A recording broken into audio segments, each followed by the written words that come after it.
I'm going to read another extract from my unpublished novel, published as yet, Darkness into Light. This one deals with Anne de Courcy, who, I said in a previous video, is the daughter of an Anglo-Irish provincial family, south of Dublin. They have to sell their house. This is just to remind you, and they move to London, and the freedom of London goes to Anne's head to such an extent that her parents sent Anne and de Courcy to Rhodesia to stay with friends in what was then called Rhodesia. So here we go. The first few months passed as if in a dream. Beautiful, Rhodesia was beautiful at times, incredibly so. Anne felt at home there more so than London, really and truly at home. She felt at home with Rhodesia in the sense that she wasn't an intruder, as she felt so often in Ireland, where her family were never regarded as being Irish, in spite of the fact that they had lived there for over 700 years. They were regarded as English, which often brought a smile to Anne's face, for the truth be told, the de Courcys were originally from Normandy. The Normans were French, weren't they? Now here she was in Rhodesia, feeling totally at home in the middle of the dark continent of Africa. Why was that so? For a long time this puzzled her until realization dawned.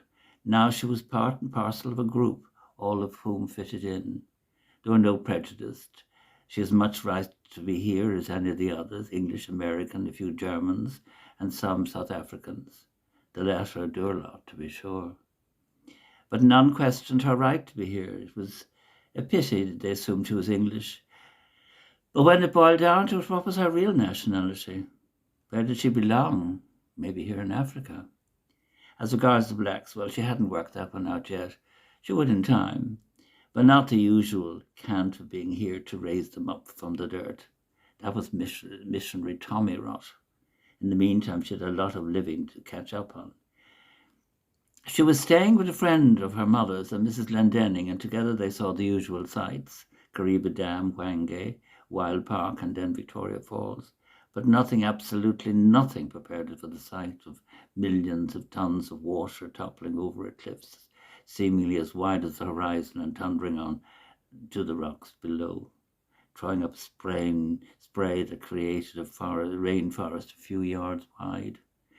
Clad in a plastic raincoat, she ambled along a path under a canopy of shining leaves, peering through the luscious growth to the arid bush, peering to the luscious growth to the arid bush beyond. It was surreal. She went on an evening cruise on the Zambezi by herself as Mrs. Glendenning had a headache. Nothing prepared it for that incredible sight. The sky, the colour of fire, combined with the languid, sensuous flow of the river, sent her into a trance-like state. A sharp voice ruptured tranquillity, bringing her back to reality with a jolt. Angrily, she looked up at a figure who had ruined her moment of pure magic. "Not bad, is it?" is what the voice said. "It's breathtaking," was her reluctant reply.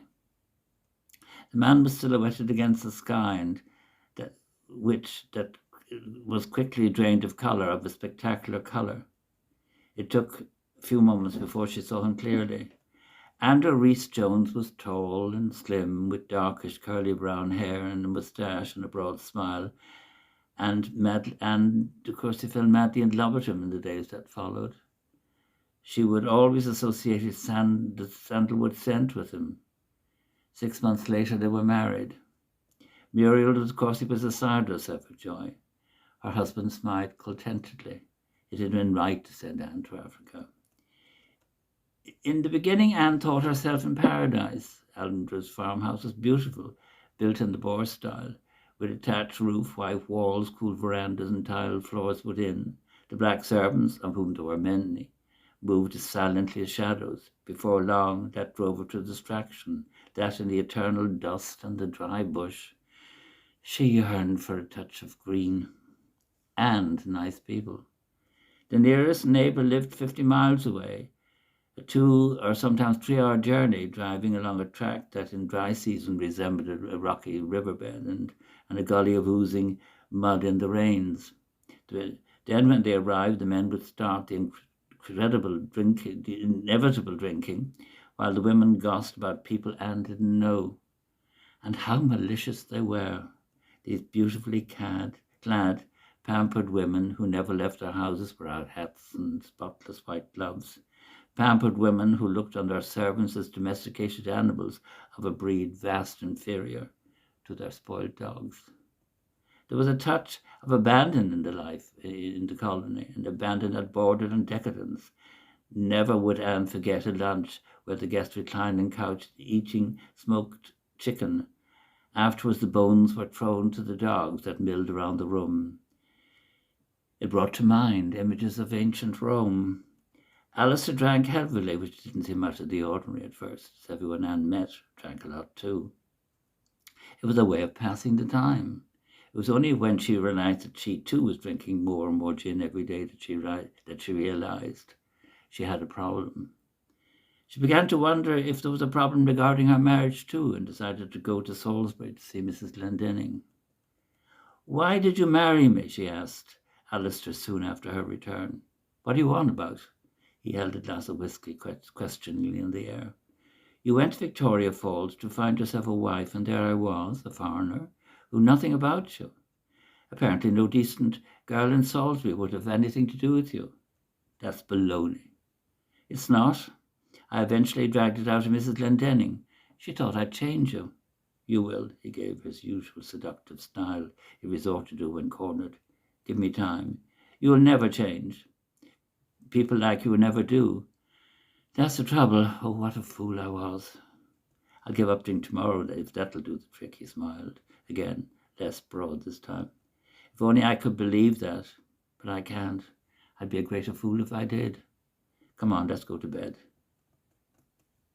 You'll be in better form afterwards. You always are," he added with a confident grin. "It won't work this time. It has before." "No." Her voice boomed through the silent house and out into the dusty red bush. "But I love you." "No, you don't. You never did, and you never will." "Of course I do, you silly bitch. It was lonely here before you came." "I can't see any future for us." Her tone was flat. "Can't?" he bellowed. "Can't?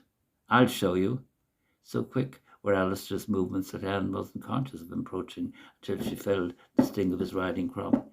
Dazed, she automatically clasped her arms to ease the pain. As she staggered forward against the table, he punched her viciously in the hollow of her back. She reached for the whisky bottle as a sudden instinct of self-preservation took hold. "Go away," she shouted, brandishing it in the air. That stalled Alistair for a moment, but only for a moment. She smashed the bottle against his forehead. Alistair stared at the blood-stained hand in disbelief, giving her enough time to flee across the lawn to her car, her legs nearly collapsing under her. Her heart was thumping, her finger trembling, until at last she managed enough control to insert the key into the ignition and sped down the driveway in a cloud of dust. 6 months later, in London, Anne filed for divorce. That's the end of that extract. There again, I'm drawing my experience not of the violence between people, but of my time in, Zimbabwe. I was there just after independence, when the name was changed. And it's items like this where I draw on, would I say repeatedly, my own experience. Okay, that's all for today. Take care. Bye.